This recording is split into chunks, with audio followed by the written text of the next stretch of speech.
వ్యవసాయ భూములు ఈరోజు మీ పేరు మీద ఉన్నవి. తెల్లవారేసరికి ఎవరి పేరు మీదకు మారిపోతాయో తెలియవు.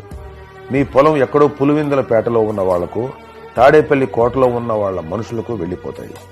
మీ ఆస్తికి మీరు యజమాని కాకుండా పోతారు. రికార్డులు కూడా మారిపోతాయి. కోర్టుకు వెళ్తాను అనుకోకుండా ఇక్కడ ఉన్నది ఎవరు?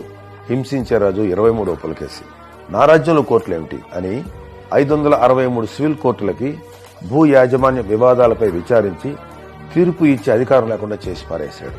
వైసీపీ ముఠా ఏపీ ల్యాండ్ టైటిలింగ్ యాక్ట్ తీసుకొచ్చింది. భూముల యజమానులు ఎవరో నిర్ణయించి రిజిస్టర్లో రాసే అధికారం టైటిల్ రిజిస్ట్రేషన్ అధికారి మాత్రమే నిర్ణయిస్తాడు. ఆయన నమోదు చేసిన వారికే భూ యాజమాన్య హక్కులు దక్కుతాయి. మీ భూమిని ప్యాలెస్ లో ఉన్నవాళ్లు, ఆయనకి సలహాలు ఇచ్చే బ్యాచో, లోకల్ ముఠా వాళ్లు తమ పేరు మీదకు రాయించేసుకుంటే మీరేమీ చేయలేరు. వీటిపై సివిల్ కోర్టుల్లో న్యాయ పోరాటం చేసే అవకాశం లేదు. కేవలం అప్పిలేట్ ట్రిబ్యునల్ అని జిల్లాకి ఒకటి పెడతారు.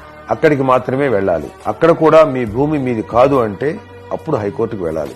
మీ భూమి ఎవరి పేరు మీదకో మారిందనే విషయం కూడా మీకు చెప్పరు. మీకు మీరుగా తెలుసుకోవాలంతే.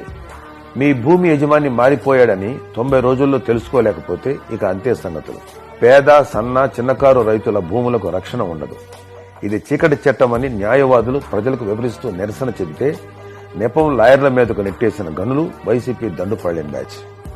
సమస్య రైతులదైతే లాయర్లకు కేసులు ఉండవు కాబట్టి గొడవ చేస్తున్నారంటూ ఎదురుదాడి చేశారు.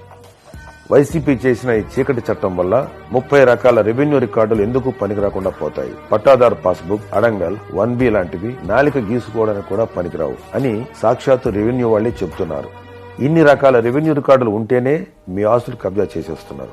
అలాంటిది ఈ ఆధారాలు ఏవీ చల్లకుండా పోతే మీ పొలాలు ఎవరి చేతుల్లో పోతాయో కూడా ఊహించలేము.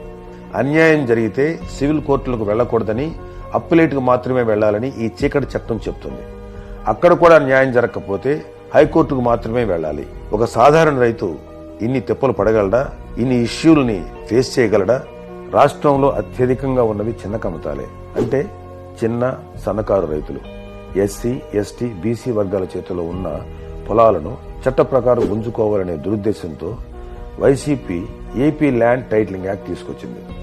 రైతాంగాన్ని దోచేయాలని వైసీపీ తెచ్చిన ఈ చీకటి చట్టాన్ని జనసేన, టీడీపీ, బీజేపీ కూటమి అధికారంలోకి వచ్చాక బుట్ట దాఖలు చేస్తుంది. తోటకూర కాడల దొంగలాంటి పులకేసిని 10వ తరగతి పేపర్లు దొంగతనం చేసిన రోజునే ఆ తల్లి అట్లకాడ కాల్చి 4 వాతులు వేసి ఉంటే చాలా బాగుండేది. ఈ రోజు ప్రజల ఆస్తులను ఇలా దోచుకునేవాడు కాదు. ఖచ్చితంగా రేపటి ఎన్నికల్లో ప్రజలు శిక్ష వేస్తారు.